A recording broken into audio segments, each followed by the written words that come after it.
जैव विविधता एवं उसका संरक्षण।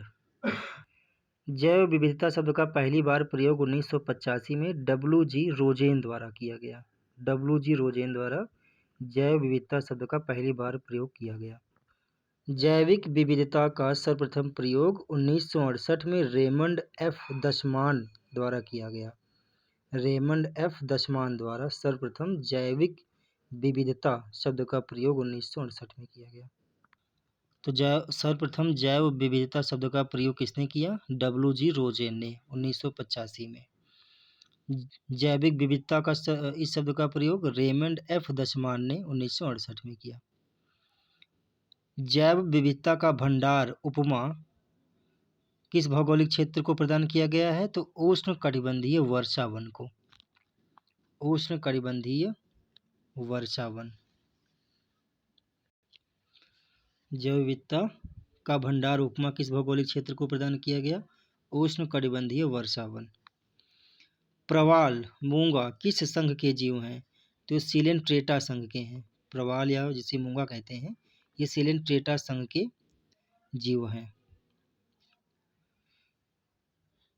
जैव विविधता का जनक किसे कहा जाता है? तो एडवर्ड ओ. विल्सन को।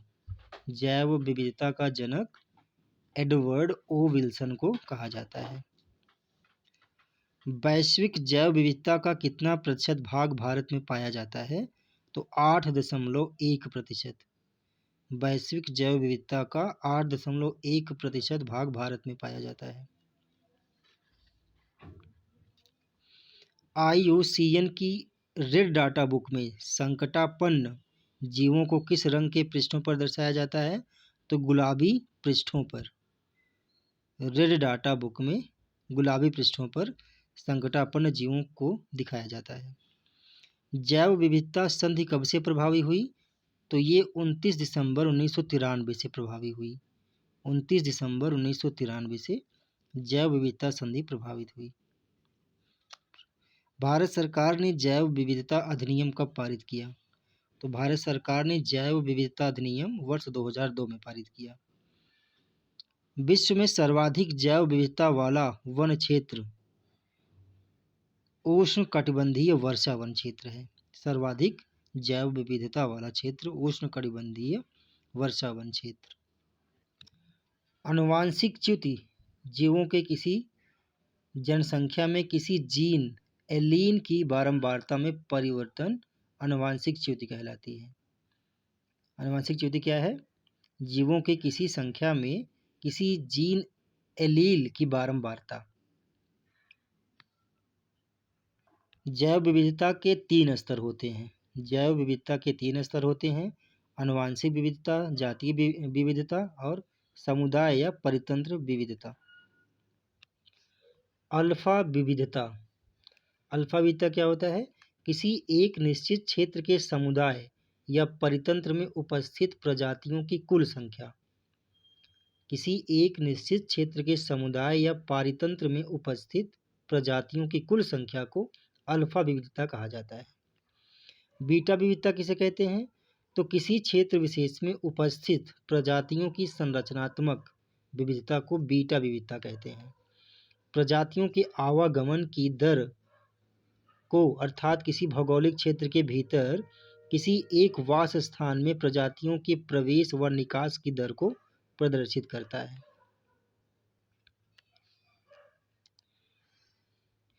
विविध प्रजातियों के मध्य अंतः संबंध का ज्ञान गामा विविधता कहलाता है। विविध प्रजातियों के मध्य अंतः संबंध का ज्ञान गामा विविधता कहलाता है। जैव विविधता के मापन का उक्त विभाजन 1972 में R.H. व्हिटैकर ने किया था। R.H. व्हिटैकर ने जैव विविधता के मापन का विभाजन 1972 में किया। Alpha diversity is just the diversity of each site. Beta diversity represents the difference in species composition among sites, and gamma diversity is the diversity of the entire landscape. IUCN के अनुसार पृथ्वी पर मौजूद प्रजातियों की संख्या 5 मिलियन से 30 million है। इनमें 1.8 मिलियन प्रजातियों का वर्गीकरण किया जा चुका है। संयुक्त राष्ट्र पर्यावरण कार्यक्रम ग्लोबल इन्वायरमेंट आउटलुक, कौन सा कार्यक्रम है? ग्लोबल इन्वायरमेंट आउटलुक के अनुसार पृथ्वी पर पहचानी गई प्रजातियों की श्रेणीवार संख्या है, इस प्रकार दिया गया है आगे।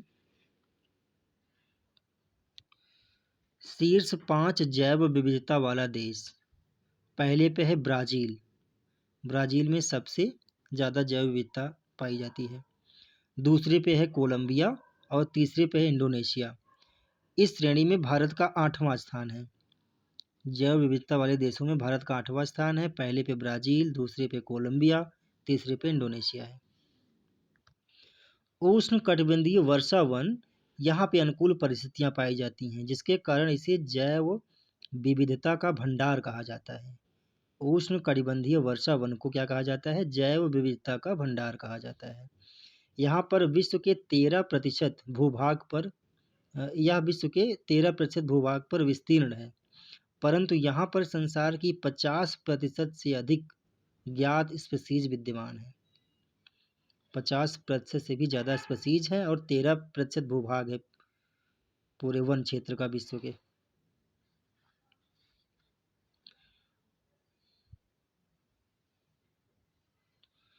प्रवाल भित्तियाँ। प्रवाल भित्तियों को समुद्रों के वर्षा वन की उपमा से अभिमित की जाती है। इन्हें प्रवाल भित्तियों को समुद्रों के वर्षा वन भी कहते हैं। दुनिया का 1/4 से अधिक प्रवाल कोरल विलुप्ति के कगार पर है। दुनिया का 1/4 से अधिक प्रवाल कोरल विलुप्ति के कगार पर है। प्रवालों की 845 प्रजातियां हैं जो भित्ति का निर्माण करती हैं। 32.8% विलुप्ति के कगार पर हैं प्रजातियां और 21% खतरे के निकट हैं। 8 अगस्त 2022 को नासा के अर्थ ऑब्जर्वेटरी से लिया गया कच्छल द्वीप का एक नक्शा जारी किया है। इसमें मैंग्रोव आवरण में कमी को दर्शाया गया है। गौरतलब है कि कच्छल द्वीप कहाँ पर है? भारत के निकोबार द्वीप समूह का एक हिस्सा है। कच्छल द्वीप भारत के निकोबार द्वीप समूह का एक हिस्सा है। भारत में मैंग्रोव की कुल 80 प्रजातियां हैं। भारत में मैंग्रोव की कितनी हैं? 80 प्रजातियां हैं। राष्ट्रीय पर्यावरण नीति कब आई थी? 2006 में। राष्ट्रीय पर्यावरण नीति 2006। जैव विविधता रिम द्वीपीय या प्रायद्वीपीय आकार का क्षेत्र होता है। जैव विविधता रिम द्वीपीय या प्रायद्वीपीय आकार का होता है। विश्व के 8 रिम क्षेत्र हैं। कितने हैं? 8 रिम क्षेत्र। विश्व के 8 विविधता वाले रिम क्षेत्रों में से 2 क्षेत्रों का भारत प्रतिनिधित्व करता है। उसमें पहला है पैलियार्टिक क्षेत्र, हिमालयी क्षेत्र, और इंडो मलायन क्षेत्र। इंडो मलायन क्षेत्र और पैलियार्टिक क्षेत्र, जिसको हिमालयी क्षेत्र भी कहते हैं। पश्चिमी यूरोप मानसूनी प्रदेश घास के मैदान होते हैं। यहाँ पश्चिमी यूरोप की जलवायु शीतोष्ण महासागरीय जलवायु है। पश्चिमी यूरोप की जो जलवायु है वो शीतोष्ण महासागरीय जलवायु है। यहाँ पर पर्णपाती एवं कोणधारी वन पाए जाते हैं। इनमें प्रमुख जो वृक्ष हैं वो चीड़, fir, spruce, walnut, maple, elms, chestnut, oak, ash और बीच आदि हैं। सरगेसो सागर का सरगेसम नामक विशेष प्रजाति घास के लिए प्रसिद्ध है और ये सरगेसो सागर है, यह क्षेत्र 11,000 वर्ग किलोमीटर में विस्तीर्ण है। और जापान का तटीय क्षेत्र डागर बैंक है। जापान का तटीय क्षेत्र कौन सा है? डागर बैंक। भारत की जैव विविधता को अधोलिखित 4 वर्गों में विभाजित किया जा सकता है। पहला है मलायन जैव विविधता, जहाँ सघन वनों का आवरण है। और इथोपियन जैव विविधता, राजस्थान तथा उसके आसपास का क्षेत्र है जहाँ का वातावरण शुष्क होता है। यूरोपियन जैव विविधता, ये उच्च हिमालयी क्षेत्रों में पाया जाता है। भारतीय जैव विविधता, प्रायद्वीपीय पठारी क्षेत्रों में जहां सघन वनस्पति आवरण है वहां भारतीय जैव विविधता है।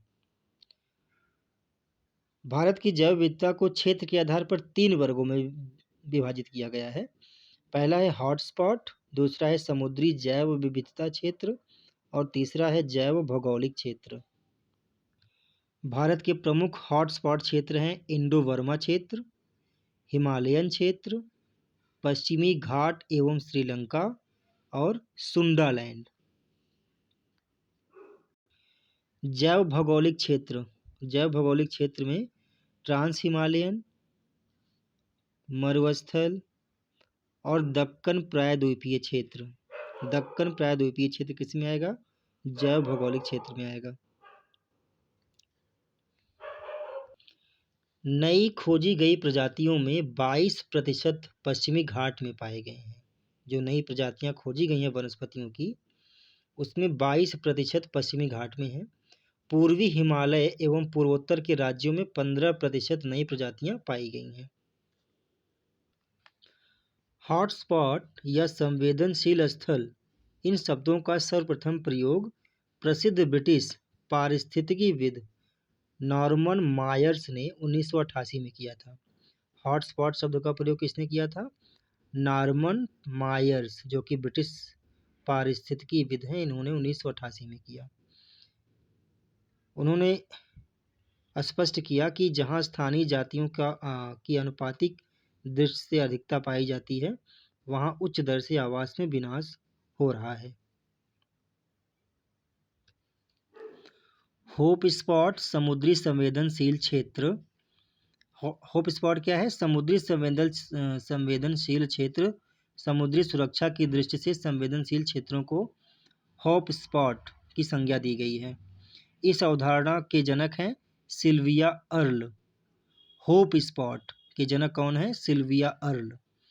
उन्होंने मिशन ब्लू के तहत समुद्री सुरक्षा की दृष्टि से संवेदनशील क्षेत्रों को का एक वैश्विक संजाल तैयार किया। मिशन ब्लू सिल्विया अर्ल से ही संबंधित है मिशन ब्लू। भारत में स्थित अंडमान एवं निकोबार द्वीप समूह और लक्षद्वीप समूह भी होप स्पॉट में शामिल हैं। ये दोनों द्वीपीय क्षेत्र भारत में चिन्हित किए गए पहले होप स्पॉट हैं। वैश्विक जैव विविधता का 16.86% जैव विविधता भारत धारण करता है। 16.86% जैव विविधता भारत धारण करता है।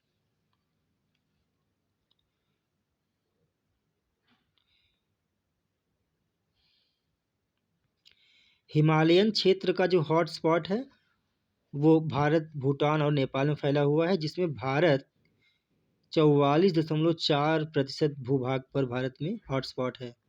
हिमालयन हॉटस्पॉट 44.4% भूभाग पर है भारत में। सिरकास्तेरेसिया और ब्यूटोमेसिया, स्टेकीयूरेसिया जैसी स्थानीय पादप प्रजातियां यहाँ पर पाई जाती हैं हिमालयन क्षेत्र में। कौन कौन सी? सिरकास्तेरेसिया, ब्यूटोमेसिया, स्टेकीयूरेसिया, ये पादप प्रजातियां हैं जो हिमालय क्षेत्र में पाई जाती हैं। हिमालयन क्षेत्र में पाए जाने वाले जीवों में pygmy hog, Himalayan tahr, Ganga dolphin, सुनहरा लंगूर, हिम तेंदुआ, एक सींग वाला गैंडा, नीली भेड़ आदि हैं। यहाँ नामदफा राष्ट्रीय उद्यान में पाई जाने वाली उड़ने वाली गिलहरी अति संकटग्रस्त सूची में शामिल है। उड़ने वाली गिलहरी जो कि नामदफा राष्ट्रीय उद्यान में पाई जाती है, ये अति संकटग्रस्त जीवों की सूची में शामिल है। द्वितीय इंडो बर्मा क्षेत्र, यह क्षेत्र पूर्वी बांग्लादेश से मलेशिया तक है। द्वितीय इंडो बर्मा क्षेत्र यह पूर्वी बांग्लादेश से मलेशिया तक है। इसमें लाओस, कंबोडिया, वियतनाम तथा थाईलैंड के क्षेत्र भी शामिल हैं। विश्व के अत्यधिक हॉटस्पॉट क्षेत्र।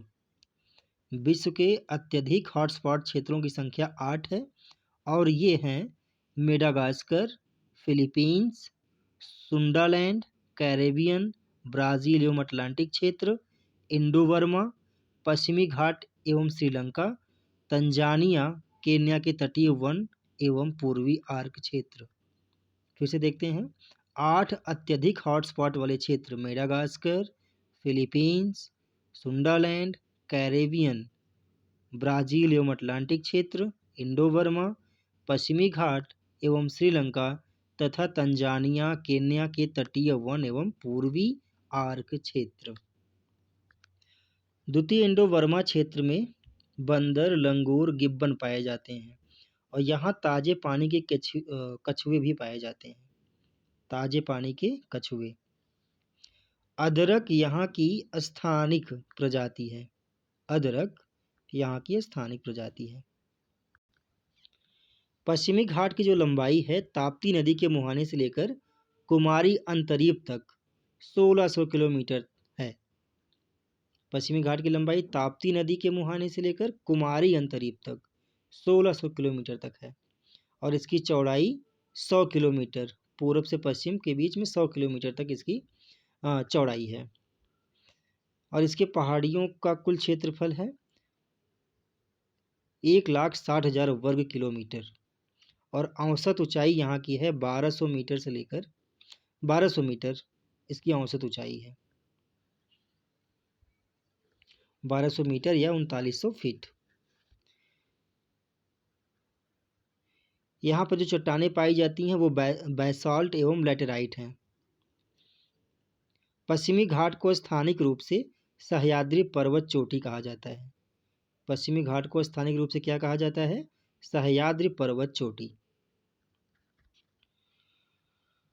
यहाँ पर 6000 पादप प्रजातियां पाई जाती हैं जिसमें 3000 स्थानिक प्रजातियां हैं और इसलिए जैविकी विविधता के क्षेत्र में ये विश्व में इसका 8वां स्थान है।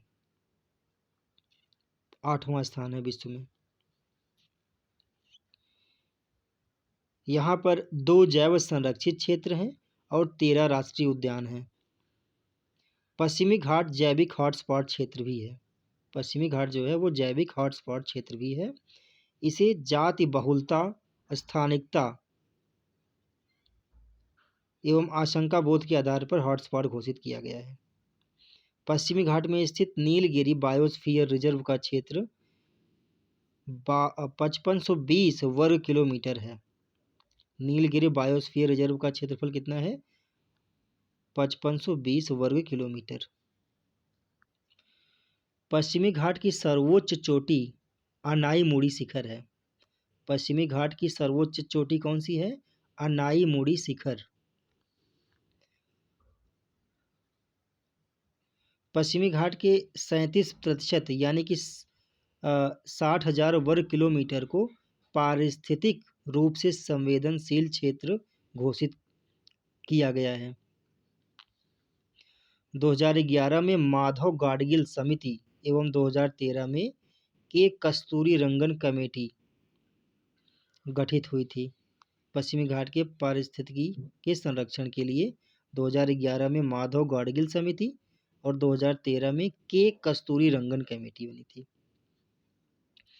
गाडगिल पैनल ने संपूर्ण पश्चिमी घाट क्षेत्र को पारिस्थितिकी की दृष्टि से संवेदनशील मानने की सिफारिश की थी और वहीं कस्तूरी रंगन कार्य समूह ने पश्चिमी घाट के प्राकृतिक लैंडस्केप भाग के 90% यानी कुल क्षेत्रफल का लगभग 37% को ही पारिस्थितिकी रूप से संवेदनशील माना था।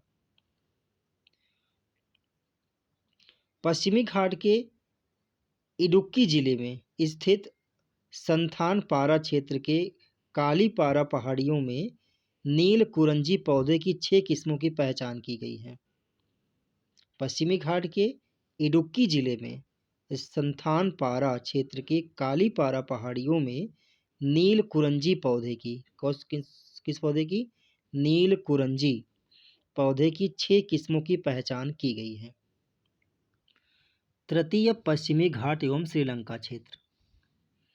यह भारत का सर्वाधिक समृद्ध जैव विविधता वाला क्षेत्र है। पश्चिमी घाट एवं श्रीलंका का क्षेत्र जो है ये भारत का सर्वाधिक समृद्ध एवं जैव विविधता वाला क्षेत्र है। विश्व के सभी हॉटस्पॉट क्षेत्रों में से सर्वाधिक जनसंख्या घनत्व 300 व्यक्ति प्रति वर्ग किलोमीटर पाया जाता है। हॉटस्पॉट क्षेत्रों में सर्वाधिक जनसंख्या घनत्व पाया जाता है। प्रमुख जंतु प्रजातियां हैं एशियाई हाथी, नीलगिरी ताहर, भारतीय बाघ, शेर की पूंछ वाला बंदर, बड़े आकार की गिलहरी आदि। ब्लैक पियर और कार्डमोम यहाँ की स्थानिक प्रजातियां हैं, जबकि लायन टेल्ड मैकॉक यहाँ का संकटग्रस्त स्थानिक जीव है। कौन सा है? लायन टेल्ड मैकॉक संकटग्रस्त स्थानिक जीव है। पश्चिमी घाट में अत्यधिक वर्षा के कारण यहाँ पर आर्द्र पर्णपाती व वर्षावन पाए जाते हैं, और वहीं श्रीलंका क्षेत्र में सदाबहार एवं वर्षावन पाए जाते हैं। चौथा, सुंडालैंड क्षेत्र। वर्ष 2013 में संयुक्त राष्ट्र संघ द्वारा सुंडालैंड को हॉटस्पॉट क्षेत्र घोषित किया गया था। ग्रेट निकोबार से लेकर के ट्रिनिकेट सहित नानकाउरी द्वीप समूह, इंडोनेशिया, मलेशिया, सिंगापुर, ब्रुनेई एवं फिलीपींस तक फैला हुआ है। इस हॉटस्पॉट का 1.28% भूभाग भारत में स्थित है। यहाँ की प्रमुख प्रजातियां हैं मैंग्रोव, कोरल रीफ, सीग्रास वेट, व्हेल, ड्यूगोंग, कछुआ, मगरमच्छ एवं प्राण।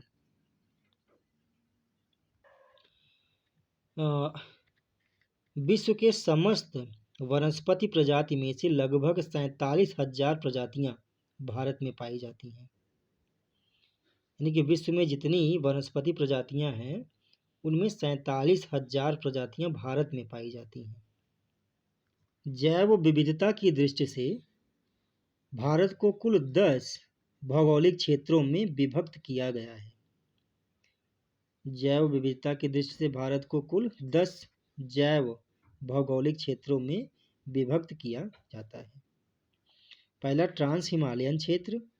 ये मूलतः यूरेशिया प्लेट का एक खंड है। इसे तिब्बती हिमालय या टेथीस हिमालय भी कहा जाता है। ट्रांस हिमालय मूलतः यूरेशिया प्लेट का एक खंड है। इसे तिब्बती हिमालय या टेथीस हिमालय भी कहा जाता है। हिम लेपर्ड और भूरे भालू यहाँ के प्रमुख जंतु हैं। तीसरा है मरुस्थल। मरुस्थल में पाए जाने वाली प्रजातियों में नीलगाय एवं जंगली गधे पाए जाते हैं, और चिंकारा, मरुस्थली लोमड़ी, मरुस्थली बिल्ली, ग्रेट इंडियन बस्टर्ड आदि यहाँ कच्छ के मरुस्थल में पाए जाने वाले स्थानिक जीव हैं। और ब्लैक बक ये संकटग्रस्त प्रजाति है। ब्लैक बग यहाँ की एक प्रमुख संकटग्रस्त प्रजाति है।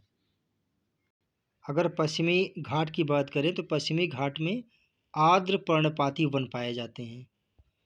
पश्चिमी घाट में कैसे वन होते हैं? आर्द्र पर्णपाती वन। उत्तर पूर्व क्षेत्र।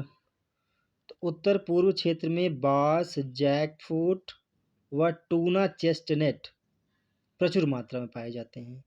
उत्तर पूर्व क्षेत्र में बांस, जैकफ्रूट, टूना चेस्टनट यहाँ प्रचुर मात्रा में पाए जाते हैं। जैव विविधता संरक्षण की दृष्टि से सीमा शुल्क अधिनियम कब आया था?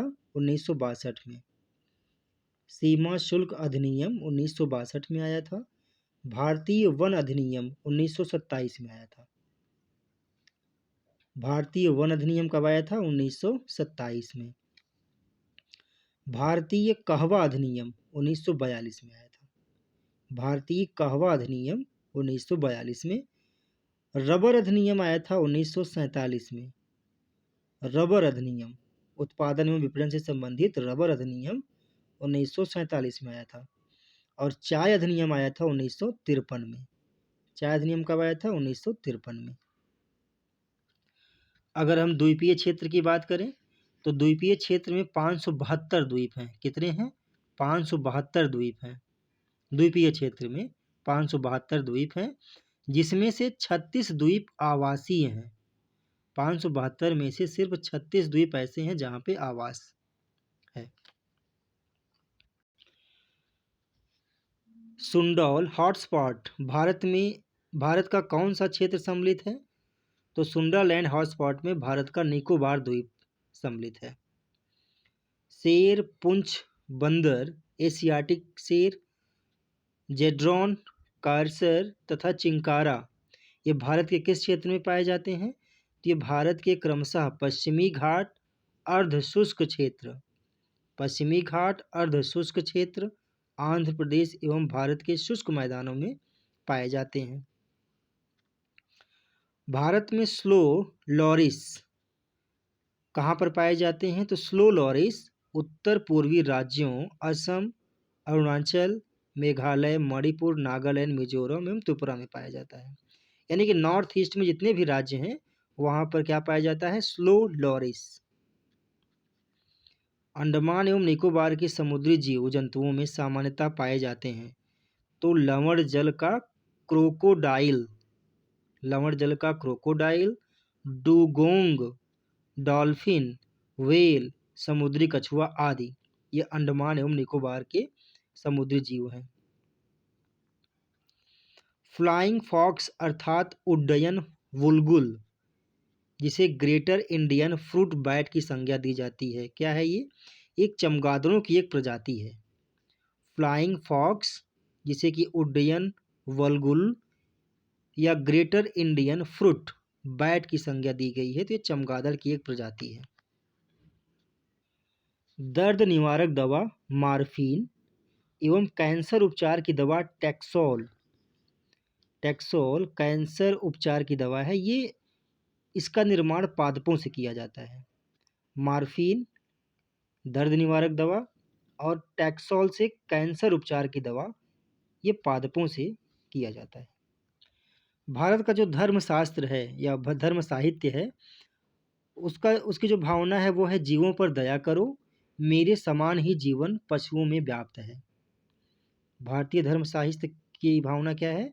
कि जीवों पर दया करो, मेरे समान ही जीवन पशुओं में व्याप्त है। बिना किसी विघ्न वाले पारिस्थितिकी तंत्रों में जातियों के विलोपन की दर प्रति दशक 1 जाति है। बिना किसी विघ्न वाले पारिस्थितिकी तंत्रों में जातियों के विलोपन की दर प्रति दशक 1 जाति है। 100 वर्षों में पृथ्वी से 50% जातियां विलुप्त हो जाएंगी। डरने वाली बात है कि 100 वर्षों में पृथ्वी से 50% प्रजातियां विलुप्त हो जाएंगी। वर्ष 1963 से प्राकृतिक संरक्षण के लिए अंतर्राष्ट्रीय संघ IUCN द्वारा वैश्विक प्रजाति कार्यक्रम तथा प्रजाति उत्तरजीविता आयोग के सहयोग से रेड लिस्ट जारी की जाती है। इन जो रेड लिस्ट जारी की जाती है किसके द्वारा की जाती है? तो IUCN द्वारा की जाती है। विलुप्त प्रजातियां, तो विलुप्त प्रजातियों में डायनासोर, मैमथ, डोडो, जायंट माओ, तस्मानियन भेड़िया जिसे कि थाइलेसिन भी कहते हैं, क्यूबन, लाल तोता, अंटार्कटिक भेड़िया, रोडरिग्यूज कछुआ, ब्लूबक, र्यूकस किंगफिशर आदि प्रमुख हैं। और भारत के विलुप्त जानवरों में प्रमुख हैं भारतीय ऑरोच्स, एशियाई चीता, गुलाबी सिर वाली बत्तख एवं सुंदरवन बौना गैंडा। बिना किसी विघ्न वाले पारिस्थितिकीय तंत्रों में जातियों की विलोपन दर कितनी मानी गई है? तो प्रति दशक 1 जाति। भारत में जैव विविधता का द्वार उपमा किस क्षेत्र को प्रदान किया गया है? तो जैव विविधता का द्वार पूर्वोत्तर के राज्यों को। भारत में जैव विविधता का द्वार किसे कहा गया है? पूर्वोत्तर के राज्यों को। चंदन तथा पड़ाक नामक वृक्ष, चंदन तथा पड़ाक नामक वृक्ष कहाँ बहुतायत में पाए जाते हैं? तो कर्नाटक एवं अंडमान में, कर्नाटक एवं अंडमान में पाए जाते हैं। भारत को किसने सर्वप्रथम जैव भौगोलिक क्षेत्रों तथा जैव भौगोलिक प्रदेशों में विभाजित किया? तो रोजर एवं पनवार ने 1988 में रोजर एवं पनवार ने भारत को भौगोलिक क्षेत्रों तथा जैव भौगोलिक प्रदेशों में विभाजित किया था। भारत को कितने जैव भौगोलिक क्षेत्रों में विभाजित किया गया है? तो 10 क्षेत्रों में।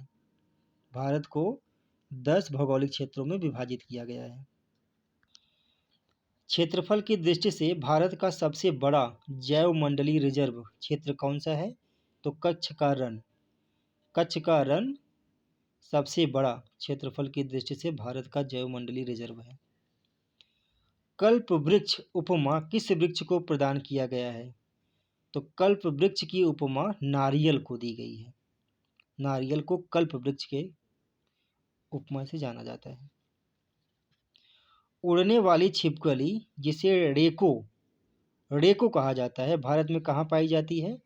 तो पश्चिमी घाट के जंगलों में। रेको जो उड़ने वाली छिपकली है, पश्चिमी घाट के जंगलों में पाई जाती है। थामिन मृग कहाँ पाया जाता है? तो थामिन मृग मणिपुर लोकटक झील के पास। तो लोकटक झील कहाँ पे है? मणिपुर में है, और वहीं पर थामिन मृग पाया जाता है।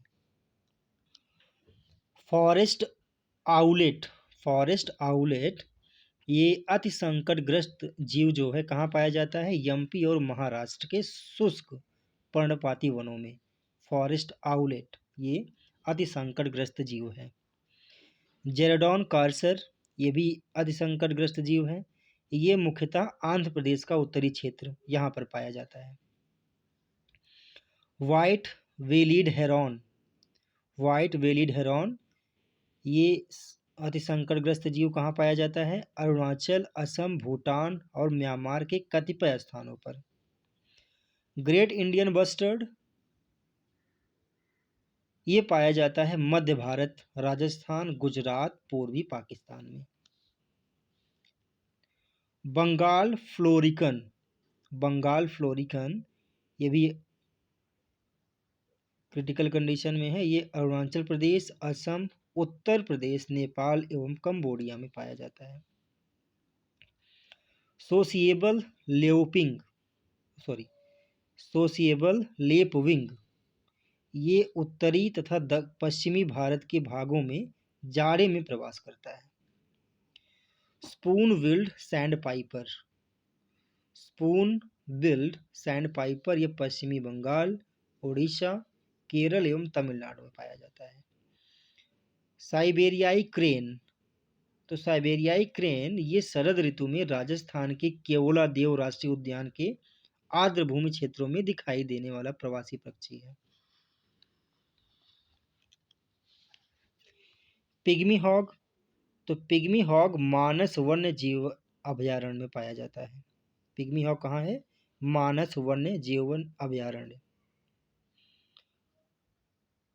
एशियाई जंगली कुत्ता ढोल, एशियाई जंगली कुत्ता ढोल कर्नाटक और मध्य प्रदेश के जंगलों में पाया जाता है। भारतीय स्कीमर उड़ीसा, आंध्र प्रदेश और आंध्र प्रदेश चंबल नदी में।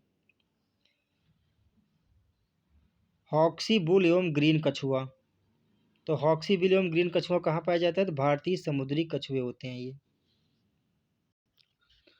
साइट्स मसौदे का निर्माण वर्ष 1963 में IUCN के सदस्य देशों की बैठक में अपनाए गए एक प्रस्ताव के परिणाम स्वरूप हुआ है। जुलाई 1975 से लागू है तथा भारत साइट्स का प्रमुख हस्ताक्षरकर्ता देश है। परिशिष्ट वन यह विलुप्त होने की संभावना वाली प्रजातियों को सूचीबद्ध करता है। परिशिष्ट वन में क्या होगा कि जो विलुप्त होने वाली प्रजातियां होंगी उनको सूचीबद्ध किया जाएगा। परिशिष्ट 2 में क्या होगा? व्यापार के लिए पूर्व अनुमति की आवश्यकता पड़ती है। परिशिष्ट 3 में कम से कम एक ऐसे देश में संरक्षित होना चाहिए जो साइट्स का सदस्य हो। अति संकटग्रस्त प्रजातियां उन्हें कहते हैं जिनमें 10 वर्षों में 90% की कमी दर्ज की गई हो। ऐसी जातियां जिनमें 10 वर्षों में 90% की कमी दर्ज की गई हो, उन्हें अति संकटग्रस्त प्रजातियों की श्रेणी में शामिल किया जाता है। वर्तमान में अति संकटग्रस्त प्रजातियां 250 से कम हैं और 3 वर्ष में 25% की कमी आ रही है, और जिनके सिर्फ 50 या उससे कम परिपक्व सदस्य शेष हों अति संकटग्रस्त श्रेणी में आते हैं। आगामी 10 वर्षों में विलुप्त हो जाने की प्रायिकता होती है, यानी 50% प्रजातियों के आगामी 10 वर्षों में विलुप्त हो जाने की प्रायिकता होती है।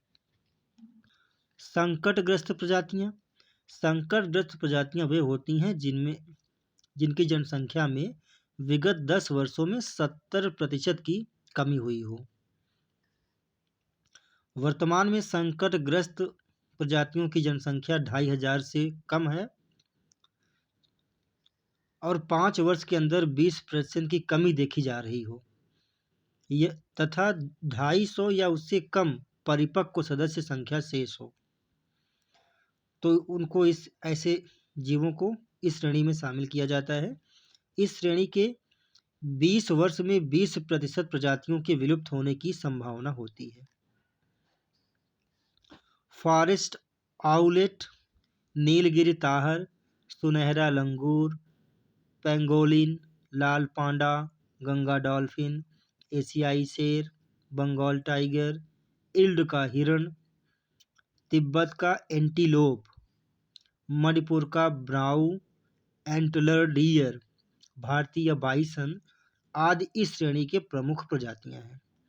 हाल ही में IUCN ने ढोल, जिसे Asiatic wild dog, Indian wild dog तथा रेड डॉग भी कहा जाता है, इसको लुप्त प्राय श्रेणी में सूचीबद्ध किया है। खाद्य प्रजातियों में जौनपुरी मक्का कम हो रहे हैं। भारत का प्रथम हॉटस्पॉट क्षेत्र है अंडमान निकोबार द्वीप समूह तथा लक्षद्वीप। भारत का प्रथम हॉटस्पॉट क्षेत्र अंडमान निकोबार द्वीप समूह तथा लक्षद्वीप।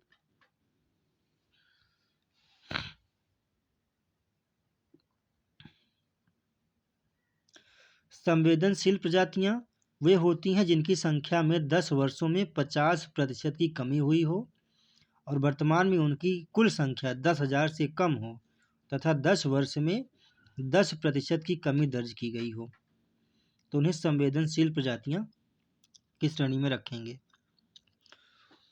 वर्ल्ड वाइड फंड द्वारा लिविंग प्लैनेट रिपोर्ट 2022 जारी किया गया।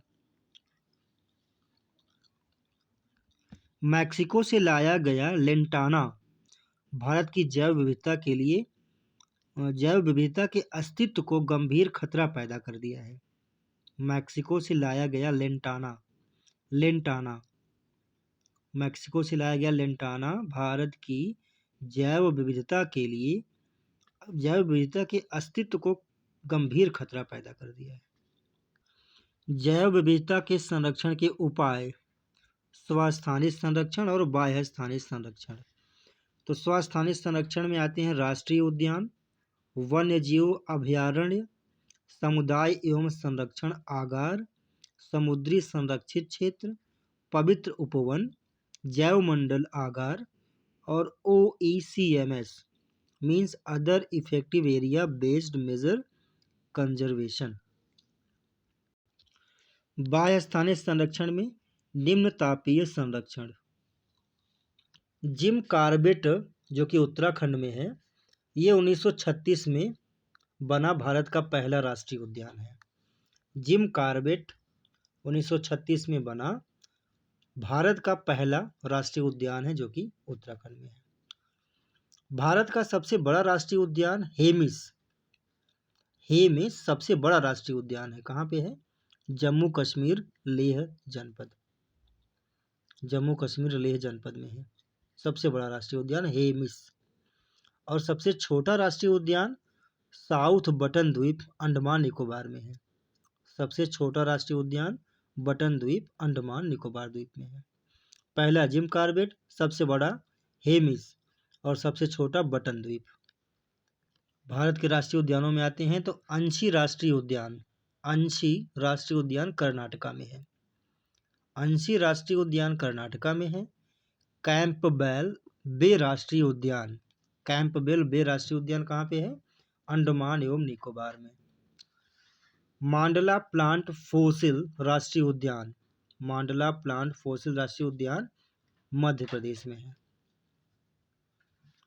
गलाथिया राष्ट्रीय उद्यान, गलाथिया अंडमान निकोबार में है।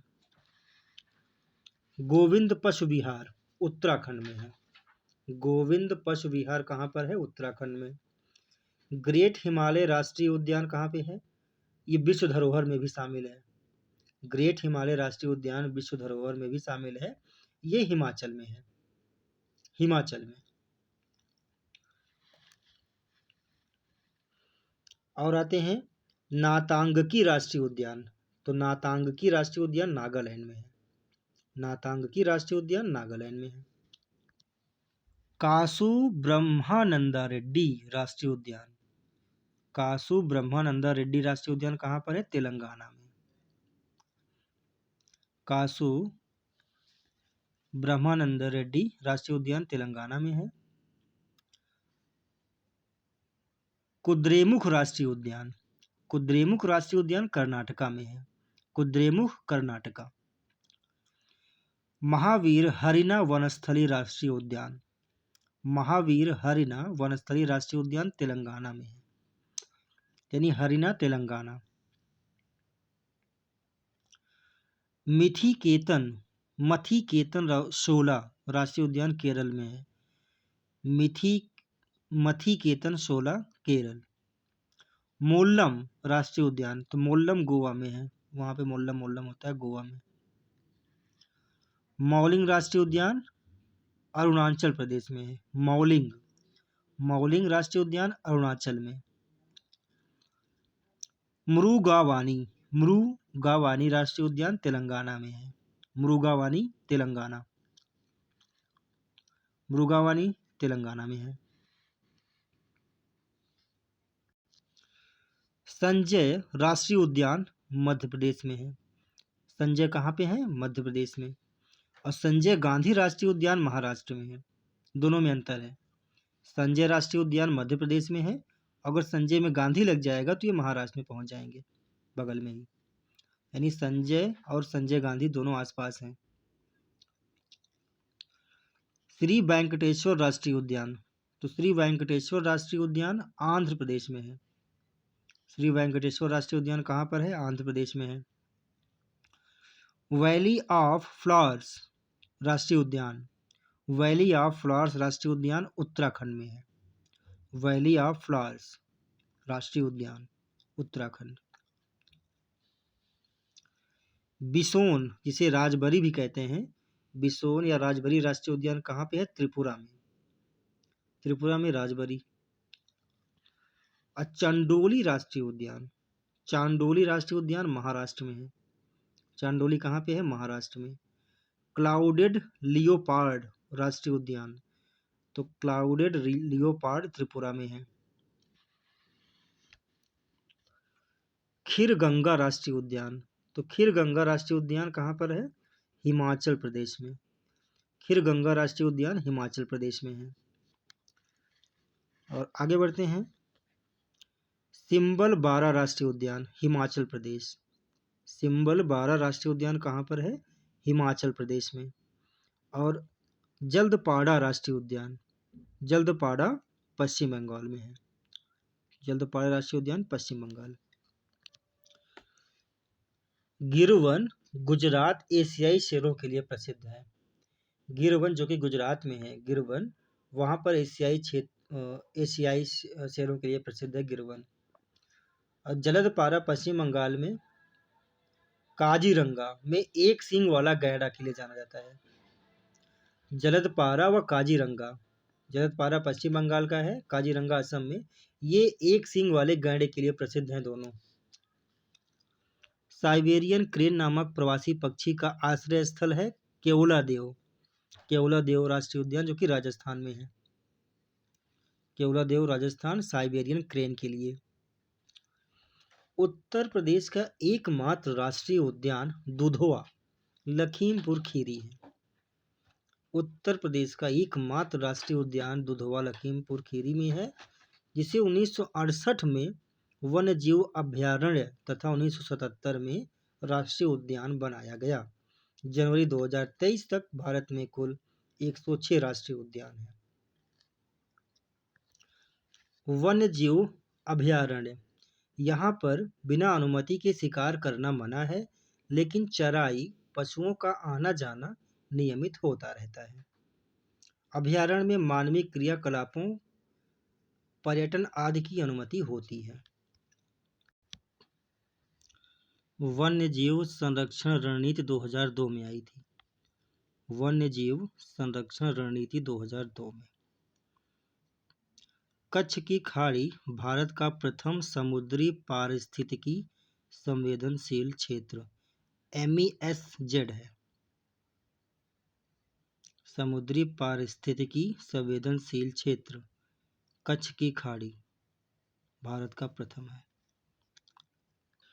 क्षेत्रफल के आधार पर सबसे बड़ा जीव अभयारण्य कच्छ डेजर्ट है और सबसे छोटा पिट्टी व गूज इजलैंड लक्षद्वीप में है। सबसे बड़ा गुजरात में है और सबसे छोटा पिट्टी व गूज इजलैंड लक्षद्वीप में है। यूपी में कुल 26 वन्यजीव अभयारण्य हैं, जिसमें हस्तिनापुर में सबसे बड़ा है और सबसे छोटा पटना में है। हस्तिनापुर सबसे बड़ा जीव अभयारण्य है और पटना सबसे छोटा है। पाखल अभयारण्य कहाँ पर है? वारंगल आंध्र प्रदेश में। पाखल अभयारण्य वारंगल आंध्र प्रदेश में है। सागर अभयारण्य कहाँ पर है? केरल में। सागर अभयारण्य केरल में। फाकिम अभयारण्य नागालैंड में। नागालैंड में कौन सा है? फाकिम अभयारण्य। अन्नामलाई अभयारण्य जो कि तमिलनाडु में है, यहाँ पे सिंहपुच्छ बंदर और जंगली सांड पाए जाते हैं। और मानस अभयारण्य जो कि बारपेटा असम में है, मानस अभयारण्य, ये हुलॉक गिब्सन के लिए प्रसिद्ध है। और फाकिम अभयारण्य जो कि नागालैंड में है, ये बाघ, भालू, तेंदुआ, गैंडा, बंदर, घड़ियाल, कछुआ और मगरमच्छ आदि के लिए प्रसिद्ध है। ये वन्य जीव संरक्षण अधिनियम कब आया था? 1972 में, और इसमें संशोधन करके संरक्षण आगार और समुदाय आगार जोड़ा गया। वन्य जीव संरक्षण अधिनियम 1972 में आया था। 2002 में संशोधन करके संरक्षण आगार और समुदाय आगार जोड़ा गया। समुद्री संरक्षित क्षेत्र, सबसे पहले आते हैं फ्यूडम पर। तो फ्यूडम कहाँ पर है? दमन और दीव में। कोरोवा द्वीप गोवा में। कोरोवा द्वीप गोवा में है। खिजड़िया गुजरात में पड़ता है। खिजड़िया गुजरात। कदालुंडी वल्लीकुन्नू केरला में है। मालवन समुद्री अभयारण्य महाराष्ट्र में है। बालूखंड कोणार्क उड़ीसा में। बालूखंड कोणार्क उड़ीसा में। हॉलीडे द्वीप वेस्ट बंगाल में है। सजना खाली अभयारण्य वेस्ट बंगाल में। लोथियन द्वीप वेस्ट बंगाल। लोथियन द्वीप वेस्ट बंगाल में है। केवलादेव घाना राष्ट्रीय उद्यान में कौन सी नदियां बहती हैं? तो बाणगंगा तथा गंभीरी नदी कहाँ बहती हैं? केवलादेव घाना राष्ट्रीय उद्यान में। भारत के कुछ प्रमुख संकटापन्न पक्षियों के नाम। तो भारत के कुछ प्रमुख संकटापन्न पक्षियों के नाम हैं सारंग, श्वेत सारंग, धूसर बगुला, काला गरुड़, पर्वतीय बटेर, कॉमन क्रेन, हॉर्नबिल आदि। भारत में जैव विविधता संरक्षण के उपबंधों को प्रभावी बनाने हेतु विविधता अधिनियम कब पारित किया गया? तो ये 2002 में जैव विविधता अधिनियम पारित किया गया। राष्ट्रीय जैव विविधता कार्य योजना कब बनाई गई? राष्ट्रीय जैव विविधता कार्य योजना 2008 में बनाई गई। राष्ट्रीय जैव विविधता कार्य योजना 2008 में बनाई गई। राष्ट्रीय जैव विविधता प्राधिकरण का मुख्यालय कहाँ स्थित है? तो राष्ट्रीय जैव विविधता प्राधिकरण का मुख्यालय चेन्नई में स्थित है। भारत का सबसे छोटा समुद्री संरक्षित क्षेत्र लक्षद्वीप का पिट्टी सेंचुरी था।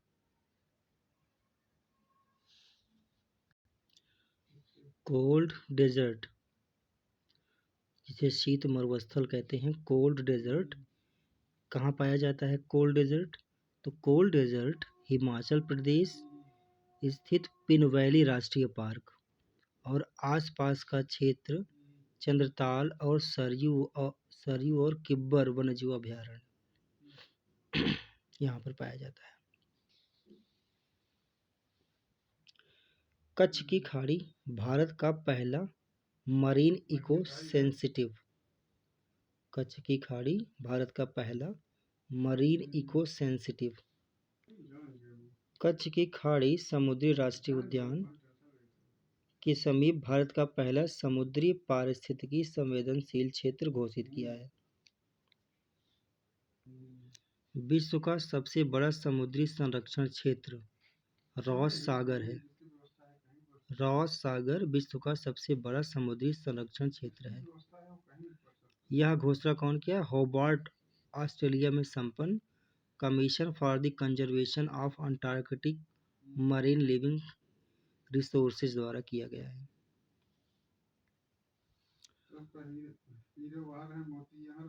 पापाहनाउ मोकुआकी, पापाहनाउ मोकुआकी समुद्री राष्ट्रीय स्मारक अमेरिका का बृहद संरक्षित समुद्री रिजर्व क्षेत्र है। ये हवाई तट पर है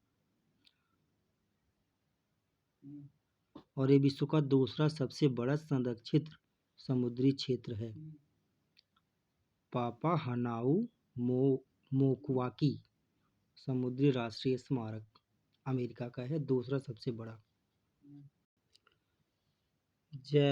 जैव मंडल रिजर्व 1971 ईस्वी में यूनेस्को द्वारा एक अंतर सरकारी वैज्ञानिक कार्यक्रम के रूप में मानव एवं जैव मंडल MAB कार्यक्रम आरंभ किया गया। 1971 ईस्वी में यूनेस्को द्वारा एक अंतर सरकारी वैज्ञानिक कार्यक्रम के रूप में मानव एवं जैव मंडल MAB कार्यक्रम आरंभ किया गया था। विश्व का प्रथम जीवमंडल रिजर्व 1979 में स्थापित किया गया था और इस शब्द का प्रयोग सर्वप्रथम एडवर्ड सुएस द्वारा किया गया। एडवर्ड सुएस द्वारा किया गया। भारत में 1986 ईस्वी में राष्ट्रीय जैव मंडल रिजर्व कार्यक्रम शुरू किया गया। 1986 ईस्वी में राष्ट्रीय जैव मंडल रिजर्व कार्यक्रम शुरू किया गया। सर्वप्रथम भारत के नीलगिरी जैव मंडल, भारत के नीलगिरी जैव मंडल रिजर्व को वर्ष 2000 में यूनेस्को के जैव मंडल रिजर्व के वैश्विक नेटवर्क में शामिल किया गया। भारत का पहला जैव विविधता पार्क हरियाणा के गुरुग्राम में स्थित है। गुरुग्राम में स्थित आरावली जैव विविधता पार्क है। भारत का पहला जैव विविधता पार्क हरियाणा के गुरुग्राम में स्थित आरावली जैव विविधता पार्क OECM है। हिमाचल प्रदेश के मंडी जनपद स्थित भुलाह घाटी जैव विविधता पार्क स्थापित किया गया है। यहाँ पर भुलाह घाटी कहाँ पर है? तो हिमाचल प्रदेश में है। राष्ट्रीय पादप आनुवांशिक संसाधन ब्यूरो कहाँ पर है? नई दिल्ली में। राष्ट्रीय पादप आनुवांशिक संसाधन ब्यूरो नई दिल्ली में है। जीन पुल केंद्र, जीन पुल केंद्र एक जाति की कुल आनुवांशिक विविधता जीन कोश कहलाती है। एक जाति की कुल आनुवंशिक विविधता जीन कोश कहलाती है। जीन पूल एक निश्चित समय में समष्टि की कुल आनुवंशिक पदार्थों का योग होता है।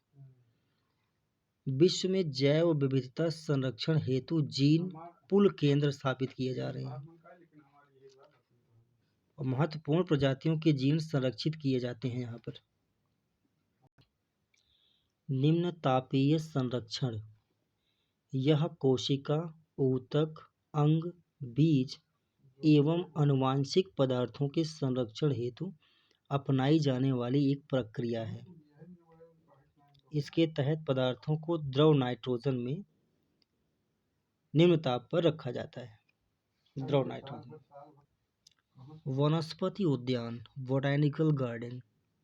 वनस्पति उद्यान एक प्रकार का कृत्रिम उद्यान होता है जिसमें स्थानिक एवं विदेशी पौधों की संकटग्रस्त एवं विशिष्ट प्रजातियों का संग्रहण किया जाता है।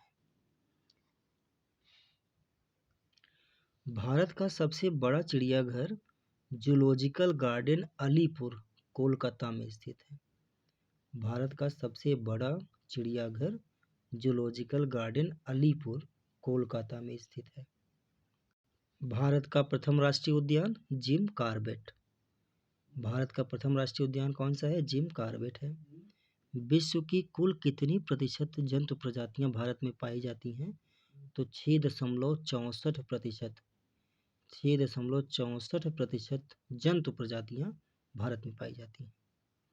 वर्तमान में भारत में कुल कितने जैव मंडल रिजर्व हैं? तो 18 जैव मंडल रिजर्व भारत में है। 18 जैव मंडल रिजर्व भारत में है वर्तमान में। भारत का प्रथम समुद्री राष्ट्रीय उद्यान कौन है? भारत का प्रथम समुद्री राष्ट्रीय उद्यान कच्छ की खाड़ी है। भारत के प्रमुख वनस्पति उद्यान, तो संजय गांधी बायोलॉजिकल पार्क पटना, बिहार में है। संजय गांधी बायोलॉजिकल पार्क पटना में है, बिहार में है। और आचार्य जगदीश चंद्र बोस भारतीय बॉटनिकल गार्डन शिवपुर, कोलकाता यानी कि पश्चिम बंगाल में ये भी है। एक्सप्रेस गार्डन पुणे में है। एक्सप्रेस गार्डन कहाँ पर है? पुणे में। IFGTB बॉटनिकल गार्डन कोयम्बटूर कहाँ पड़ेगा? तमिलनाडु में। लाल बाग बेंगलुरु में है। करजन पार्क मैसूर में है। लॉर्ड्स बॉटनिकल गार्डन कहाँ पे है? दार्जिलिंग में।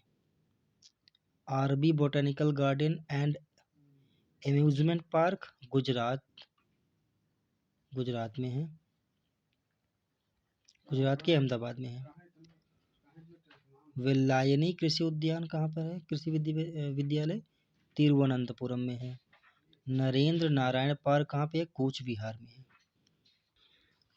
हड़प्पन सिटी व काकतीय रुद्रेश्वर रामप्पा मंदिर तेलंगाना के हैं।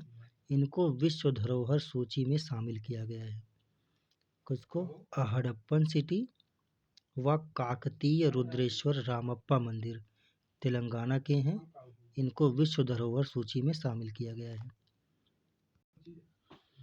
भारत द्वारा प्रथम राष्ट्रीय वन्यजीव एक्शन प्लान वर्ष 1983 में अपनाया गया तथा इसे वर्ष 1983 से वर्ष 2001 के बीच क्रियान्वित किया गया। पहला एक्शन प्लान 1983 में अपनाया गया और दूसरा एक्शन प्लान 2002 से 2016 के मध्य क्रियान्वित किया गया। तीसरा राष्ट्रीय वन्यजीव एक्शन प्लान JC काला की अध्यक्षता में गठित समिति द्वारा तैयार किया गया है। JC काला की अध्यक्षता में तीसरा राष्ट्रीय वन्यजीव एक्शन प्लान का मसौदा तैयार किया गया है। भारत के प्रथम वन्यजीव संस्थान पारिस्थितिक विज्ञान केंद्र बेंगलुरु में है। पारिस्थितिक विज्ञान केंद्र बेंगलुरु में हिमालयी पर्यावरण एवं विकास का गोविंद बल्लभ पंत संस्थान अल्मोड़ा उत्तराखंड में है। हिमालयी पर्यावरण एवं विकास का गोविंद बल्लभ पंत संस्थान कहाँ पर है? अल्मोड़ा उत्तराखंड में। Indian forest college Dehradun Uttarakhand में है। इंडियन फॉरेस्ट कॉलेज कहाँ पर है? देहरादून उत्तराखंड में। Indian institute of ecology, Indian institute of ecology कहाँ पर है? नई दिल्ली में। Indian forest ranger college Dehradun में है। इंडियन फॉरेस्ट रेंजर कॉलेज कहाँ पर है? देहरादून में। भारतीय वन्यजीव अनुसंधान संस्थान देहरादून में ही है। भारतीय वन्यजीव अनुसंधान संस्थान भी कहाँ पर है? देहरादून में। भारतीय वन्यजीव संस्थान ये भी देहरादून में ही है।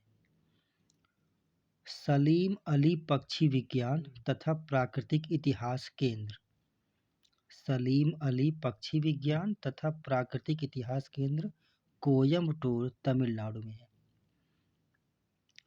राष्ट्रीय प्राकृतिक इतिहास संग्रहालय, राष्ट्रीय प्राकृतिक इतिहास संग्रहालय कहाँ पर है? तो ये नई दिल्ली में है।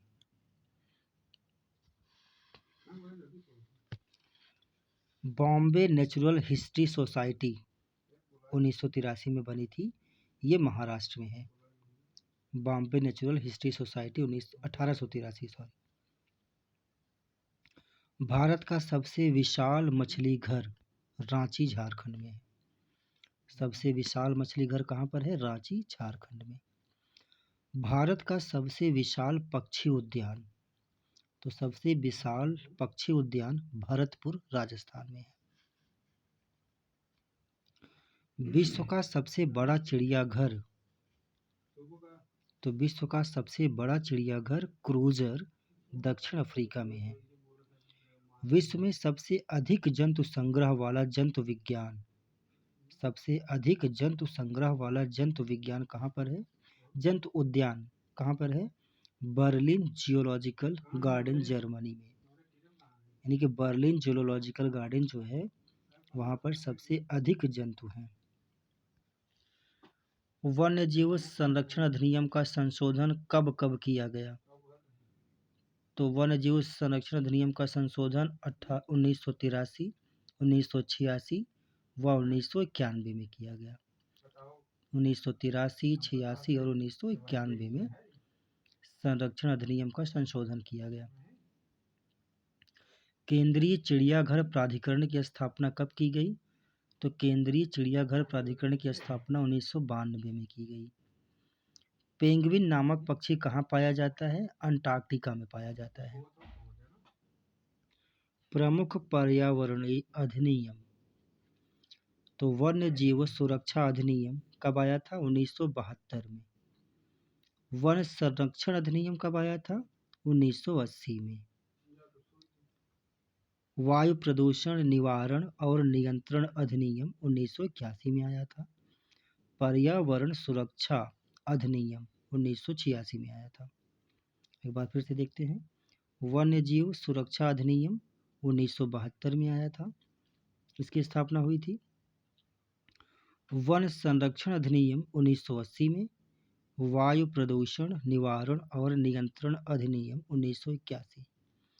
पर्यावरण सुरक्षा अधिनियम 1986 में। विलुप्त प्राय प्रजाति संगाई, इसको विलुप्त होने से बचाने के लिए पुमलिन घाट में स्थानांतरित किया जाएगा। संगाई को पुमलिन घाट में स्थानांतरित किया जाएगा। रामगढ़ विषधारी अभयारण्य, रामगढ़ विषधारी अभयारण्य कहाँ पर है? तो ये राजस्थान में है। भारतीय वन्य प्राणी बोर्ड द्वारा 1970 में गठित एक विशेष कार्यदल की संस्तुति पर उक्त योजना प्रारंभ की गई थी। देश का सबसे बड़ा टाइगर रिजर्व नागार्जुन सागर श्रीशैलम अभयारण्य आंध्र प्रदेश। सबसे बड़ा टाइगर रिजर्व कौन सा है? नागार्जुन सागर श्रीशैलम अभयारण्य आंध्र प्रदेश में। बाघों की प्रथम जनगणना भारत में सन 2006 में हुई थी। 2006 में प्रथम गणना हुई थी बाघों की। उस समय 1411 संख्या थी बाघों की। बाघों की संख्या में वृद्धि शिवालिक गंगा के मैदानी क्षेत्र शिवालिक गंगा के मैदानी क्षेत्रों में हुई है, जिसमें उत्तराखंड, उत्तर प्रदेश और बिहार आते हैं। क्या आप जानते हैं अस्कोट वन्य जीव सेंचुरी किस जनपद में स्थित है? तो ये पिथौरागढ़ में है। पिथौरागढ़। अस्कोट वन्य जीव सेंचुरी पिथौरागढ़ में है। विश्व का सबसे बड़ा टाइगर रिजर्व कौन सा है? तो सबसे बड़ा टाइगर रिजर्व है हुकांग घाटी टाइगर रिजर्व, म्यांमार। हुकांग घाटी टाइगर रिजर्व, म्यांमार।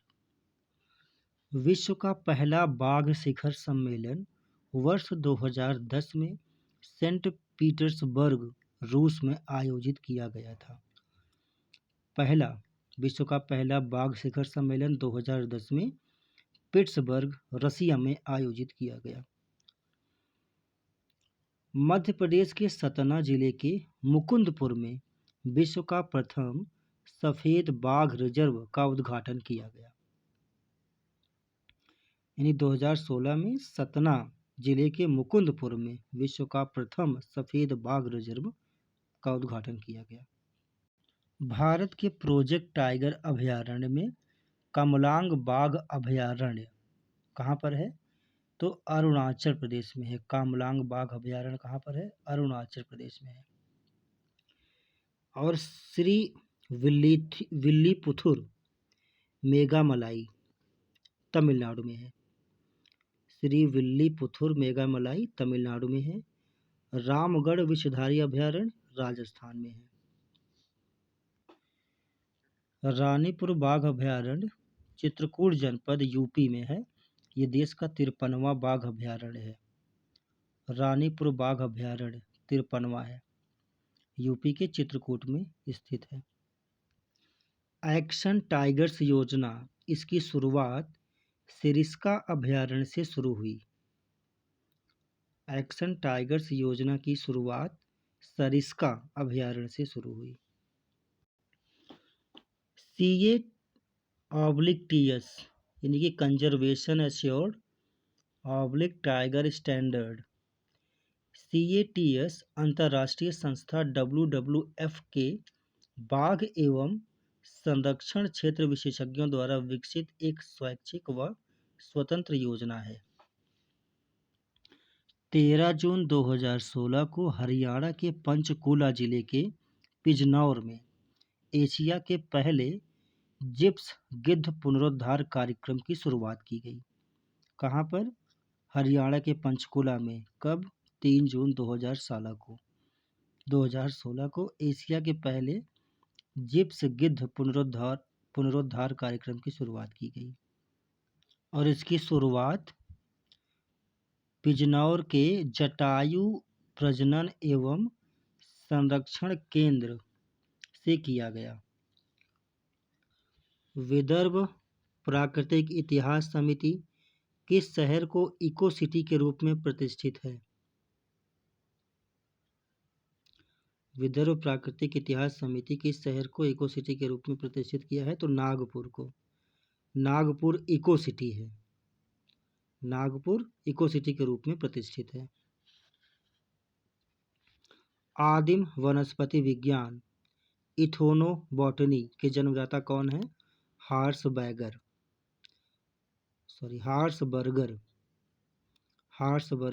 आदिम वनस्पति विज्ञान के जन्मदाता हैं। एशिया का पहला क्रोकोडाइल ब्रीडिंग केंद्र एवं भारत का सबसे बड़ा उभयचर जीवों का संरक्षण संस्थान कौन और कहाँ स्थित है? ये Madras crocodile bank trust Tamil Nadu. Madras crocodile bank trust Tamil Nadu में। धर्मपुरी नामक स्थान पर इजिप्शियन गिद्ध के प्रजनन के प्रमाण मिले हैं। धर्मपुरी नामक स्थान पर इजिप्शियन गिद्ध के प्रजनन के प्रमाण मिले हैं। गिरि अभयारण्य को 1973 में राष्ट्रीय उद्यान घोषित किया गया।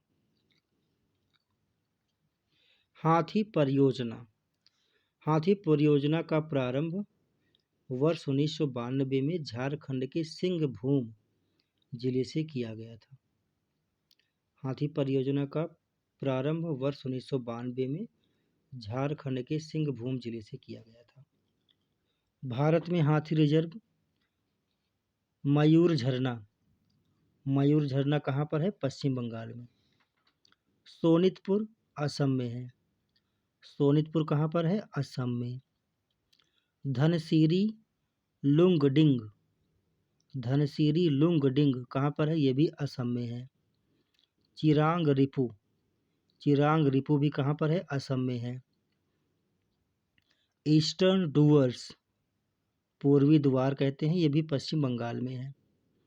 सिंगफॉन ईयार, तो सिंगफॉन ईयार कहाँ पर है? नागालैंड में। सिंगफॉन ईयार नागालैंड में है। रायल आंध्र प्रदेश में। रायल कहाँ पर है? आंध्र प्रदेश में। नीलांबुर केरल में है। श्रीविल्लीपुथुर कहाँ पर है? तमिलनाडु में। श्रीविल्लीपुथुर तमिलनाडु। बेंगलुरु के पास देश का प्रथम हाथी अभयारण्य बनाया जा रहा है। बेंगलुरु के पास देश का प्रथम हाथी अभयारण्य बनाया जा रहा है। विश्व का कौन सा द्वीप केवल पक्षियों के लिए आरक्षित है? तो वो है कजिन द्वीप। कजिन द्वीप जो है वो केवल पक्षियों के लिए आरक्षित है। भारत में पक्षियों का प्रथम वनारण्य कहाँ स्थापित किया गया था? तो भारत में पक्षियों का प्रथम वनारण्य वेदांथंगल में। और कस्तूरी की खोज किसने किया था? तो एल खाजिका स्विस नागरिक हैं, इन्होंने कस्तूरी की खोज की थी। फिन्स नेचुरली अटैच्ड, ये नीति घोषित की गई थी शार्क मछली को बचाने के लिए। फिन्स नेचुरली अटैच्ड नीति घोषित की गई थी। शार्क कम बच्चे पैदा करती हैं, जिससे शार्कों की ज्यादातर प्रजातियां भारत में लुप्त होने के कगार पर हैं।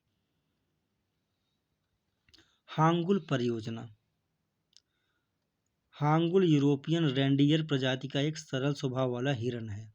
रेंडियर प्रजाति का हांगुल। यह अब केवल कश्मीर स्थित दाची-गम राष्ट्रीय उद्यान में ही शेष बचा है। तो दाची-गम राष्ट्रीय उद्यान कहाँ पर है? कश्मीर में। 1970 में हांगुल परियोजना का शुभारंभ किया गया था। 1970 में हांगुल परियोजना का शुभारंभ किया गया था। कस्तूरी मृग परियोजना। कस्तूरी केवल नर मृग में ही पाई जाती है। कस्तूरी केवल नर मृग में ही पाई जाती है। केदारनाथ अभयारण्य जो कि उत्तराखंड में है, 1970 के दशक में आरंभ किया गया था यहाँ पे कस्तूरी मृग परियोजना। कस्तूरी मृग के लिए हिमाचल प्रदेश का शिकारी देवी अभयारण्य और उत्तराखंड का बद्रीनाथ अभयारण्य प्रसिद्ध है। कस्तूरी मृग हिमाचल की चंबा घाटी से लेकर सिक्किम तक के हिमालयी क्षेत्र में पाए जाते हैं। हिमालय की चंबा घाटी से लेकर सिक्किम तक कस्तूरी मृग पाए जाते हैं। क्षेत्रफल की दृष्टि से भारत का सबसे छोटा बाघ रिजर्व बोर बाघ रिजर्व महाराष्ट्र में है। ऑपरेशन थंडरबर्ड, ये भारत में 30 जनवरी से 19 फरवरी 2017 के मध्य वन्य जीव अपराध नियंत्रण ब्यूरो WCCB द्वारा चलाया गया था। इसका उद्देश्य वन्य जीवों के प्रति हो रहे अपराध को नियंत्रित करना। ऑपरेशन थंडरबर्ड वन्य जीवों के प्रति हो रहे अपराध को कम करने के लिए चलाया गया था।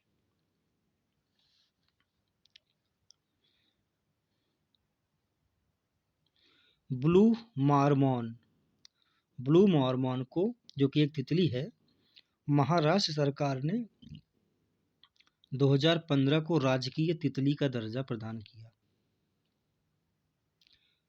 महाराष्ट्र इससे पहले गिलहरी को राजकीय प्राणी, आम को राजकीय वृक्ष घोषित कर चुका है। मखमली काले रंग की ब्लू मॉर्मॉन तितली बर्ड विंग के बाद आकार में सबसे बड़ी तितली है। लाल पांडा परियोजना 1996 में WWF के सहयोग से पद्मजनायडू हिमालयन जंतु पार्क ने लाल पांडा परियोजना का शुभारंभ किया। पद्मजनायडू हिमालयन जंतु पार्क ने लाल पांडा परियोजना का शुभारंभ किया।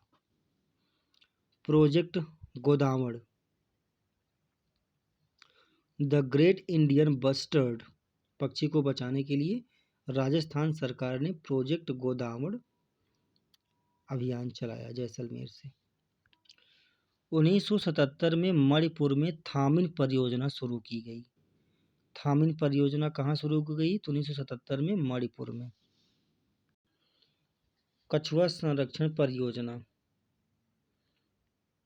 तो कछुए की एक प्रजाति है ओलिव रिडले, इसके संरक्षण को लेकर के एक योजना की शुरुआत की गई उड़ीसा द्वारा 1975 में। 1975 में उड़ीसा ने शुरू किया। यह एशिया का सबसे बड़ा दूसरा मैंग्रोव वन है। कौन? भीतरकनिका अभयारण्य। भीतरकनिका अभयारण्य एशिया का दूसरा सबसे बड़ा मैंग्रोव है। इसमें खारे पानी के घड़ियाल, किंग कोबरा, मॉनिटर लिजर्ड पाए जाते हैं। रिडले प्रजाति के कछुआ संरक्षण में उसके बाद क्रमशः रोशीकुल्या व देवी नदी के मुहाने पर नंबर आता है। तीसरा कछुआ महोत्सव 21 फरवरी 2015 को पर्यावरण वन विभाग द्वारा तीसरा कछुआ महोत्सव का आयोजन किया गया। हेजोंग झील एक अद्वितीय प्राकृतिक कछुआ गृह है। हेजोंग झील अद्वितीय प्राकृतिक कछुआ गृह है। इसी कारण इस झील को कछुओं का झील भी कहा जाता है।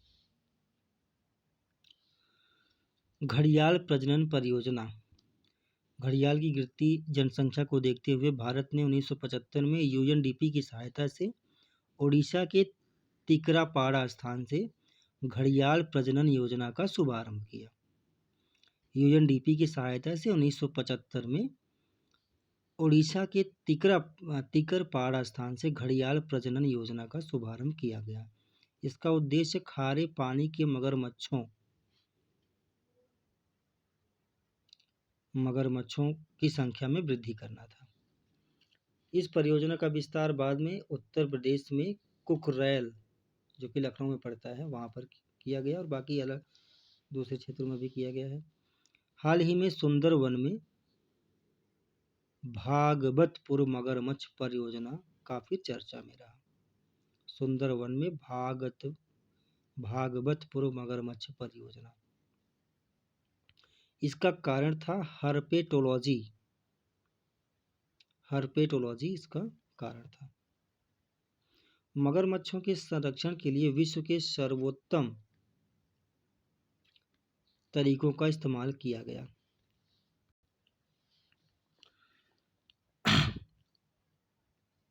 सुंदरवन में मुख्य भूमि से दूर स्थित निर्जन द्वीप लोथियन द्वीप के समीप स्थित है। केंद्रपाड़ा, जो कि उड़ीसा में है, देश का एकमात्र ऐसा जिला बन गया जहां देश में पाई जाने वाली मगरमच्छ की तीन प्रजातियों के प्रमाण प्राप्त हुए हैं।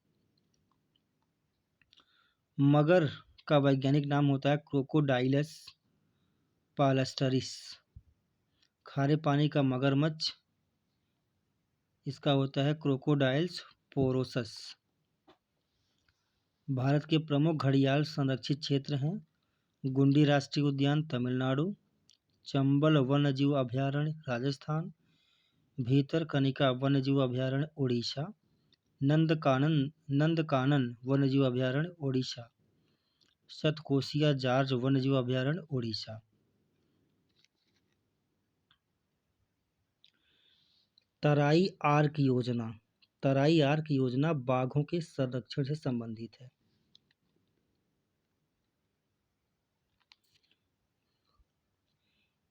इस परियोजना के लिए पीलीभीत जिले के डॉक्टर हरीश कुमार गुलेरिया को कोऑर्डिनेटर बनाया गया है। तराई आर्क योजना के लिए पीलीभीत जिले के डॉक्टर हरीश कुमार गुलेरिया को कोऑर्डिनेटर बनाया गया है। इसके तहत प्रदेश के वनों को उत्तराखंड, बिहार व पड़ोसी राष्ट्र नेपाल के वनों से जोड़कर हरित गलियारा बनाने की योजना है। पीलीभीत के लग्गा भग्गा वन्य क्षेत्र, Dudhwa national park, Kishanpur sanctuary, Katarnia Ghat, Balrampur का सोहेलदेव, महाराजगंज के सोहागी बरवा संरक्षित क्षेत्र के अतिरिक्त बिहार के वाल्मीकि नेशनल पार्क को आपस में जोड़कर ग्रीन गैलरी बनाई जाएगी। भारत में जैव विविधता संरक्षण योजना कब शुरू हुई? तो 1991-92 में जैव विविधता संरक्षण योजना 91-92 में शुरू की गई। भारत में जैव सुरक्षा प्रोटोकॉल कब लागू हुआ? 2003 में। जैव सुरक्षा प्रोटोकॉल 2003 में लागू हुआ। किस महानगर के प्राणी उद्यान में जांघिल पक्षी प्रजनन के लिए आते हैं? तो दिल्ली में।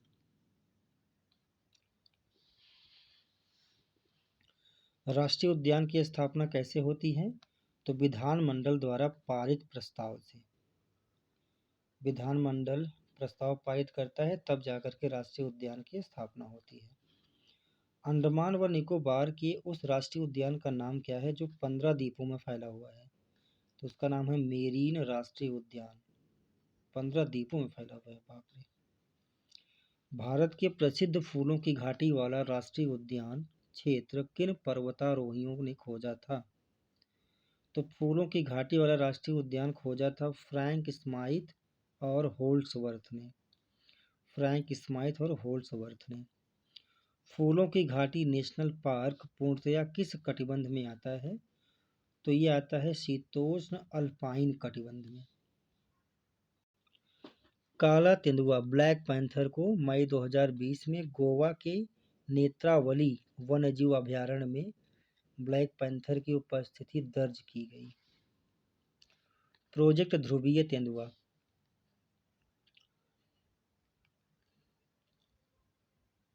बर्फीले तेंदुओं को सुरक्षित करने के लिए प्रोजेक्ट ध्रुवीय तेंदुआ नामक एक नई परियोजना शुरू की गई। इस परियोजना में जम्मू कश्मीर, हिमाचल प्रदेश, उत्तराखंड, अरुणाचल प्रदेश और सिक्किम जैसे राज्य शामिल किए गए हैं।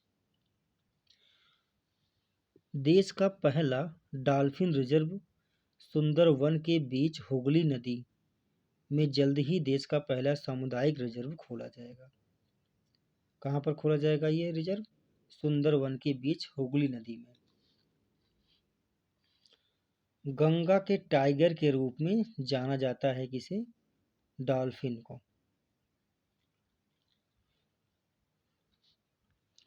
- 2007 को डॉल्फिन वर्ष घोषित किया गया था। 2007 को डॉल्फिन वर्ष घोषित किया गया था और 5 अक्टूबर को बिहार में नेशनल डॉल्फिन डे मनाने का निश्चय किया गया है। 5 अक्टूबर को बिहार में नेशनल डॉल्फिन डे मनाया जाता है। पटना विश्वविद्यालय में एक डॉल्फिन अनुसंधान केंद्र स्थापित करने का निर्णय किया गया है। पटना में डॉल्फिन अनुसंधान केंद्र। यह अनुसंधान एशिया का पहला संरक्षण केंद्र होगा डॉल्फिनों का। बंधित प्रजनन। किसी वन प्राणी की प्रजाति के सदस्य को पकड़ना तथा उसे विशेषज्ञों की देखरेख में पालना एवं प्रजनन करवाना बंधित प्रजनन कहलाता है। भारत में अलीनगर अन्ना जैविक उद्यान, मैसूर चिड़ियाघर एवं मैसूर वन अभयारण्यों में शेर आदि बंधित प्रजनन के उदाहरण हैं। विश्व विरासत संधि। यह संधि वैश्विक महत्व के पर्यावरणीय स्थल को संरक्षित करने के उद्देश्य से 1972 में कार्यान्वित किया गया। भारत ने इस संधि में 18 अक्टूबर 1976 को हस्ताक्षर किया। यानी विश्व विरासत संधि में भारत ने 1976 में हस्ताक्षर किया तथा 1977 में इसे अपना अनुमोदन दिया। भारत के 7 प्राकृतिक स्थलों को विशिष्ट वैश्विक महत्व के स्थल के रूप में चिन्हित किया गया है। 7 प्राकृतिक स्थलों को, और ये स्थल हैं काजीरंगा राष्ट्रीय उद्यान 1985, कमलादेव राष्ट्रीय उद्यान राजस्थान 1985 और मानस राष्ट्रीय उद्यान असम 1985। 2021 तक भारत के कुल 40 स्थल विश्व धरोहर सूची में शामिल हो चुके थे। Bombay natural history society BNHS, यह वर्ष 1883 में स्थापित एक स्वायत्त संगठन है। भारत सरकार द्वारा कब डॉल्फिन को राष्ट्रीय जलीय जीव घोषित किया गया?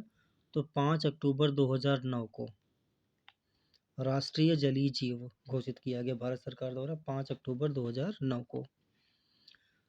नदी की सुरक्षा के लिए किसे बायो मॉनिटरिंग टूल की संज्ञा प्रदान की गई? डॉल्फिन को। देश का प्रथम डॉल्फिन रिजर्व कहाँ खोला जाएगा? हुगली नदी, पश्चिम बंगाल में। विश्व वन्य जीव कोष द्वारा चलाया गया रिवर फॉर लाइफ नामक अभियान किससे संबंधित है? तो डॉल्फिन से संबंधित है वो। विभिन्न राज्यों के राजकीय प्राणी एवं पक्षी। बिहार का प्राणी है गौर बायसन, पक्षी है नीलकंठ। छत्तीसगढ़ का वन भैंसा प्राणी है और पक्षी है पहाड़ी मैना। गुजरात का एशियाई सिंह है, पक्षी है राजहंस। हरियाणा का कृष्णा मृग है और ब्लैक फ्रैंकलिन पक्षी है। तो ऐसे सबका दिया हुआ है। तो मणिपुर का है संगाई और ह्यूम फैजेंट पक्षी है। मिजोरम का हुलॉक गिबन प्राणी है और ह्यूम फैजेंट पक्षी है। उत्तर प्रदेश का बारहसिंघा, या जिसको डूबा सलाई भी कहते हैं, ये प्राणी है और सारस क्रेन ये पक्षी है। 2015 21 जनवरी 2015 को आवास एवं शहरी मामलों के मंत्रालय द्वारा राष्ट्रीय विरासत शहर विकास एवं संवर्धन योजना शुरू की गई। और इस योजना में शामिल शहर हैं मथुरा, वाराणसी, यूपी के मथुरा और वाराणसी शामिल हैं। भारत में यूनेस्को के अमूर्त सांस्कृतिक विरासत स्थल तो वैदिक मंत्रोच्चारण की परंपरा 2008 में शामिल किया गया। रामलीला रामायण का पारंपरिक प्रदर्शन ये भी 2008 में शामिल किया गया। कुटियाट्टम संस्कृति रंगमंच इसको 2008 में शामिल किया गया। मुडियेट्टू केरल का थिएटर और नृत्य नाटक है, इसको 2010 में शामिल किया गया। कालबेलिया लोकगीत एवं राजस्थान के नृत्य को 2010 में शामिल किया गया। कुंभ मेला को 2017 में शामिल किया गया। जैव विविधता अभिसमय CBD यह एक अंतर्राष्ट्रीय संधि है। इसे 1992 में रियो डी जेनेरियो में आयोजित किया गया था। इसका आयोजन 1992 में रियो डी जेनेरियो ब्राजील में आयोजित किया गया। चेन्नई में एक राष्ट्रीय जैव विविधता प्राधिकरण स्थापित किया गया। चेन्नई में एक राष्ट्रीय जैव विविधता प्राधिकरण स्थापित किया गया। कार्टाजेना प्रोटोकॉल COP6 यह समझौता जेनेटिक तरीकों के सुधारे गए उत्पादों के व्यापार को नियमित करने के उद्देश्य से किया गया है। नगोया प्रोटोकॉल इसे 2010 में नगोया जापान में संयुक्त राष्ट्र के देशों ने जेनेरिक संसाधनों की भागीदारी पर समझौता किया। कुछ प्रमुख सम्मेलन जैव विविधता संधि नहीं, पहले आता है विश्व विरासत संधि 1972 में की गई यूनेस्को द्वारा। रामसर समझौता 1971 में किया गया, लागू हुआ 1975 में। जैव विविधता संधि 1992 में, और कार्टाजोना प्रोटोकॉल COP5 सन 2000 में ये स्थापित किया गया है, समझौता है। इसमें क्या हुआ कि आनुवांशिक रूप से सुधारे गए उत्पादों के व्यापार को नियमित करने के उद्देश्य से किया गया ये कार्टाजोना। नगोया प्रोटोकॉल 2010 में हुआ जापान में। COP11 हैदराबाद में हुआ 2012 में। COP13 कानकुन में मैक्सिको में हुआ दिसंबर 2016 में। महत्वपूर्ण पर्यावरणीय दिवस एवं सप्ताह। राष्ट्रीय स्टार्टअप दिवस 16 जनवरी। विश्व वन्य जीव दिवस 3 मार्च। विश्व वन्य जीव दिवस कब मनाया जाता है? 3 मार्च को। विश्व जल संरक्षण दिवस 22 मार्च को। जल संसाधन दिवस 10 अप्रैल को मनाया जाता है। जल संसाधन दिवस कब मनाया जाता है? 10 अप्रैल को। विश्व महासागर दिवस 8 जून को मनाया जाता है। विश्व महासागर दिवस 8 जून को मनाया जाता है। विश्व भूगर्भ जल दिवस 10 जून को मनाया जाता है। मरुस्थलीकरण एवं अनावृष्टि की रोकथाम हेतु अंतर्राष्ट्रीय दिवस 17 जून को मनाया जाता है। अंतर्राष्ट्रीय प्लास्टिक बैग मुक्ति दिवस 3 जुलाई को मनाया जाता है। विश्व गैंडा दिवस 22 सितंबर को। विश्व गैंडा दिवस 22 सितंबर को। विश्व पर्यटन दिवस 27 सितंबर को। वन्य जीव सप्ताह मनाया जाता है 2 से 8 अक्टूबर को। 2 से 8 अक्टूबर वन्य जीव सप्ताह मनाया जाता है। नेशनल डॉल्फिन डे बिहार में 5 अक्टूबर को मनाया जाता है। राष्ट्रीय पर्यावरण जागरूकता माह 19 अक्टूबर से 18 नवंबर के बीच मनाया जाता है। विश्व नगर दिवस 31 अक्टूबर को मनाया जाता है। राष्ट्रीय पक्षी दिवस 12 नवंबर को। विश्व पर्यावरण संरक्षण दिवस 26 नवंबर को। राष्ट्रीय प्रदूषण रोकथाम दिवस 2 दिसंबर को। और विश्व मृदा दिवस 5 दिसंबर को विश्व मृदा दिवस मनाया जाता है। आईची लक्ष्य, यह 10 वर्षीय रणनीति बनाई गई इसमें, जिसे आईची लक्ष्य नाम दिया गया। आईची जापान का एक प्रांत है जिसकी राजधानी नागोया है। आईची लक्ष्य के तहत कुल 20 लक्ष्य नियत किए गए हैं, जिसे 5 रणनीतिक शीर्षकों में विभाजित किया गया है, जैसे कि जैव विविधता, क्षय के कारणों का पता लगाना, जैव विविधता पर दबाव में कमी, सभी स्तरों पर जैव विविधता की संरक्षा, जैव विविधता से प्राप्त लाभों को बढ़ाना।